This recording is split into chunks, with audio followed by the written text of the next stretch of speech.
He faked being sick to test his family's love, but what they did next shattered everything he thought he knew. Ethan was a 35-year-old contractor, the kind of guy who fixed everything except the things that truly mattered, like how distant his family had become. Holidays were quieter. Calls went unanswered. Birthdays got reduced to emojis and late-night texts. He couldn't remember the last time his sister visited or when his dad asked how he was really doing.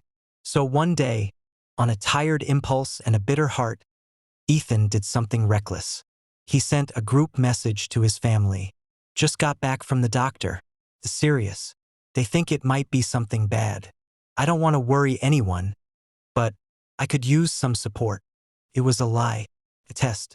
Something inside him wanted proof that he still mattered, that someone would drop everything for him for once. The replies trickled in. His sister, "Oh no, what kind of bad? I'm sure it's nothing." His dad, "Hang in there. Let me know how it turns out." A cousin liked the message but said nothing. His mom, the only one who tried calling, left a voicemail. "You'll be fine, honey. Just get some rest." That was it. No one came over. No one asked if he needed help getting to a second opinion. No one even offered to bring soup. Ethan sat on his couch, phone in hand, heart sinking. He hadn't expected flowers or a parade, but he hadn't expected silence either. He started the lie, but the truth that followed cut deeper than he ever thought it could. That night, Ethan lay awake staring at the ceiling, the dim hum of his old fan the only sound in the room. He kept replaying the texts, the missed calls that never came, the way his mom's voice had sounded.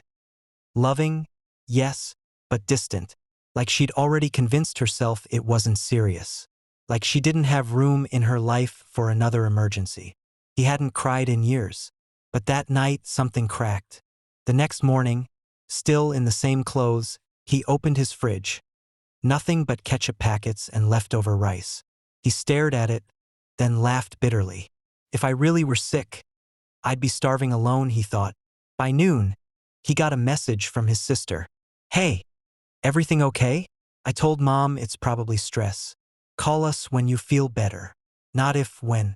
Like the whole thing was an inconvenience. Feeling ashamed and angry, Ethan didn't respond.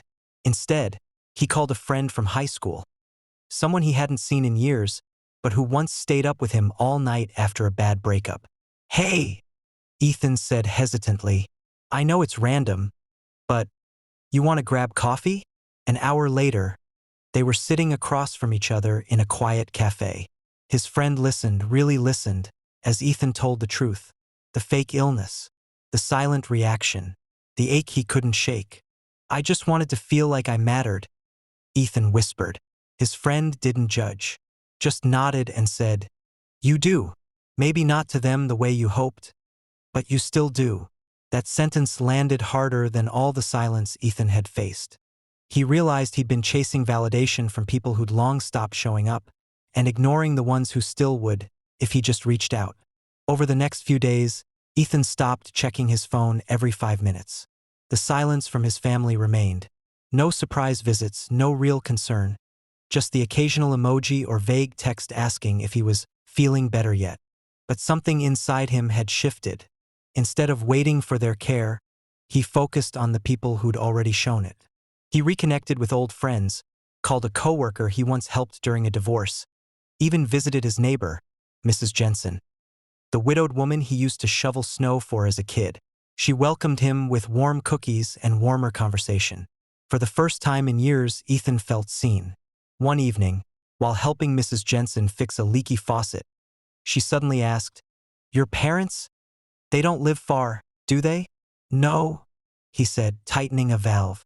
15 minutes. She gave a sad little smile. Funny how people can live close and still feel so far. That night, Ethan sat down and wrote a letter.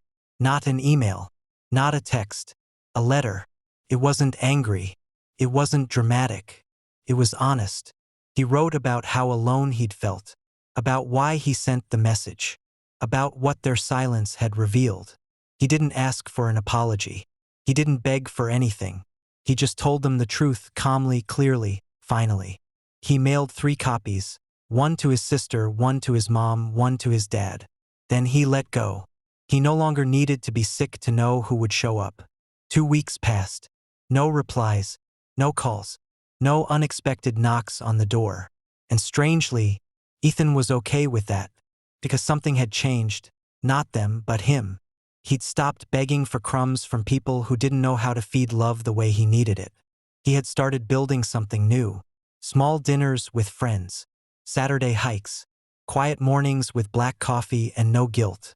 He even signed up for a woodworking class, something he'd always wanted to try but never made time for.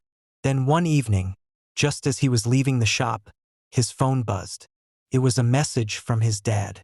Just one line. "Got your letter. We didn't know how bad things had gotten. I'm sorry." Minutes later, another ping. His sister. "I didn't realize how far apart we'd drifted. Want to meet for lunch?" Ethan stood there in the empty parking lot, heart thudding. Not from joy or pain, but something quieter. Closure. Or maybe the start of something new. The next week, they met at a diner from their childhood. The conversation was awkward, imperfect, but real. There were no excuses, just a shared agreement. They'd all missed something, and maybe now, they'd stop pretending not to. As Ethan drove home that night, he realized the biggest lie hadn't been the sickness. It was the idea that he had to test people to prove his worth. Because the truth was, his worth didn't need their permission. And from that day forward, he promised himself, no more pretending, no more silence, just truth spoken, even when it's hard.